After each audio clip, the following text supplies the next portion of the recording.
আসসালামু আলাইকুম। আজ বৃহস্পতিবার 10 বৈশাখ, চৌঠা জিলকদ, 23 এপ্রিল। বাংলাদেশ বেতার, সিলেট। সংবাদ পড়ছি রেজাউল করিম রাব্বি। গ্যাস উৎপাদন বাড়াতে সিলেটের 9টি নতুন কূপ থেকে গ্যাস উত্তোলন প্রক্রিয়া শুরু হয়েছে। ইতিমধ্যে 5টি কূপ খনন করা হয়েছে, 4টি খনন প্রক্রিয়া চলছে। এছাড়া আরও 8টি গ্যাস কূপের খনন প্রক্রিয়া অচিরেই শুরু হবে। সিলেট গ্যাস ফিল্ডস কোম্পানির অধীনে হরিপুর, কৈলাসটিলা, বিয়ানীবাজার ও রশিদপুর গ্যাস ক্ষেত্রের 34টি কূপের মধ্যে বর্তমানে 17টি কূপ থেকে গ্যাস উৎপাদন হচ্ছে। এসব কূপ থেকে প্রতিদিন প্রায় 14 কোটি 20 লাখ ঘনফুট গ্যাস জাতীয় সঞ্চালন লাইনে সরবরাহ করা হচ্ছে। উল্লেখ করা যেতে পারে, বর্তমানে এইসব গ্যাস ক্ষেত্র থেকে পাওয়া জ্বালানি দিয়ে দেশের মোট পেট্রোলের 33 থেকে 35% চাহিদা পূরণ করা হচ্ছে। প্রাথমিক শিক্ষার্থীদের পাঠের তৈরি স্কুল ব্যাগ ও ড্রেস প্রদান করবে সরকার। আগামী জুলাই থেকে প্রতিটি উপজেলায় 2টি করে স্কুলে এই কর্মসূচি শুরু হবে। পর্যায়ক্রমে সব প্রাথমিক স্কুলের শিক্ষার্থীদের এই কার্যক্রমের আওতায় আনা হবে। প্রথম মাসে 1 লাখ শিক্ষার্থীকে স্কুল ব্যাগ ও ড্রেস দেওয়া হবে। দেশীয় পাট শিল্পকে রক্ষা ও পরিবেশকে দূষণমুক্ত করতে এই কর্মসূচির উদ্যোগ নেওয়া হয়েছে। জীবাশ্ম জ্বালানি নয়, সবুজ শক্তি ভবিষ্যৎ। এই প্রতিপাদ্যকে সামনে রেখে সারা দেশের মতো সিলেটেও গতকাল পালিত হয়েছে বিশ্ব ধরিত্রী দিবস। পৃথিবীর প্রতি আমাদের দায়বদ্ধতা ও মমত্ববোধকে স্মরণ করিয়ে দেওয়ার জন্য দিনটি গুরুত্বপূর্ণ। এই দিবসের প্রাক্কালে জীবাশ্ম জ্বালানির উপর নির্ভরশীলতা হ্রাস এবং নবায়নযোগ্য শক্তির প্রসারের প্রয়োজনীয়তার উপর আলোকপাত করা হচ্ছে। বিশ্বের 193টি দেশে দিবসটি পালিত হয়ে আছে। দিবসটি উপলক্ষে মানববন্ধন, সমাবেশ ও গাছের চারা রোপণ করা হয়েছে মৌলভীবাজারে। কয়েকটি স্বেচ্ছাসেবী সংগঠনের যৌথ উদ্যোগে জেলা প্রশাসন কার্যালয়ের সম্মুখে অনুষ্ঠিত হয় মানববন্ধন, পরে অনুষ্ঠিত হয় সমাবেশ। পরে কেন্দ্রীয় শহীদ মিনারে গাছের চারা রোপণ করে সপ্তাহব্যাপী বৃক্ষরোপণ কর্মসূচির উদ্বোধন করা হয়। আজ বিশ্ব বই ও কপিরাইট দিবস।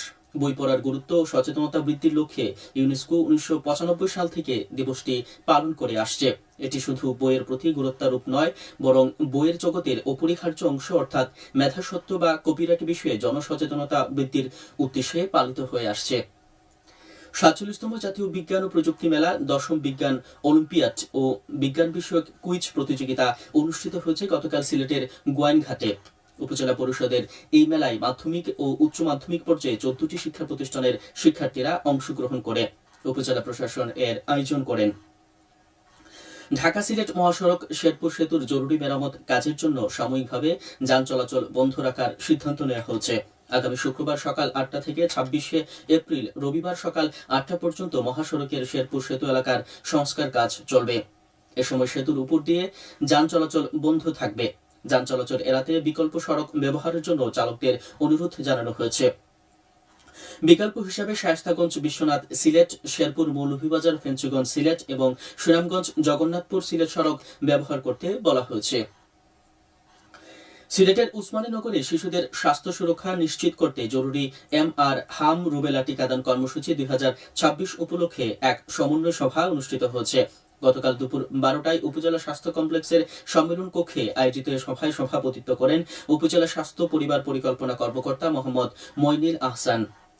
MT-EPR নিউটন ধরের সঞ্চালনায় প্রধান অতিথি ছিলেন উপজেলা নির্বাহী কর্মকর্তা মুনমুন নাহার আশা। বক্তারা বলেন, হাম ও রুবেলা নির্মূলে 6 মাস থেকে 5 বছর বয়সী সব শিশুকে এই টিকাদান কর্মসূচির আওতায় আনা হবে। কোনো শিশুই যেন টিকার বাইরে না থাকে সে বিষয়ে সংশ্লিষ্টদের সতর্ক থাকার আহ্বান জানানো হয়েছে। এরপর দুপুর 12:30টায় জাতীয় পুষ্টি সপ্তাহ উপলক্ষে জনস্বাস্থ্য পুষ্টি প্রতিষ্ঠানের আয়োজনে এবং উপজেলা স্বাস্থ্য কমপ্লেক্সের বাস্তবায়নে আরেকটি আলোচনা সভা অনুষ্ঠিত হয়। এতে উপজেলা প্রশাসনের ঊর্ধ্বতন কর্মকর্তা, চিকিৎসক, শিক্ষা কর্মকর্তা, ইসলামিক ফাউন্ডেশন ও বিভিন্ন NGOর প্রতিনিধি সহ স্থানীয় গণমাধ্যম কর্মীরা অংশ নেন। চলতি বোরো মৌসুমে সারা দেশের সরকারিভাবে ধান সংগ্রহ অভিযান শুরু হবে আগামী মাসের 3 তারিখ থেকে। এছাড়া চাল সংগ্রহ শুরু হবে 15 মে থেকে। এই অভিযান চলবে 31শে আগস্ট পর্যন্ত। খাদ্য মন্ত্রণালয়ের মাধ্যমে সারা দেশে সরাসরি কৃষকদের কাছ থেকে নির্ধারিত মূল্যে এই ধান, চাল ও গম সংগ্রহ করা হবে। সরকার এবছর সারা দেশের সরাসরি কৃষকদের কাছ থেকে 5 lakh metric ton, 12.5 lakh metric ton সিদ্ধ চাল এবং 1 লাখ মেট্রিক টন আতপ চাল এবং 50,000 মেট্রিক টন গম সংগ্রহ করবে। ধানের মূল্য প্রতি কেজি 36 টাকা, সিদ্ধ চাল 49 টাকা এবং আতপ চাল 48 টাকা এবং গম 36 টাকা নির্ধারণ করা হয়েছে। চাল সংগ্রহের লক্ষ্যমাত্রা ধরা হয়েছে 24 থেকে 25 লাখ মেট্রিক টন। ক্রীড়া প্রতিভা অন্বেষণ কার্যক্রম নতুন করে স্পোর্টস কর্মসূচিতে অংশ নিতে সিলেট জেলার 13টি উপজেলা ও সিটি কর্পোরেশনের এলাকা থেকে অনলাইনের আবেদন অব্যাহত আছে। আগামী 27 এপ্রিলে এই আবেদনের শেষ দিন।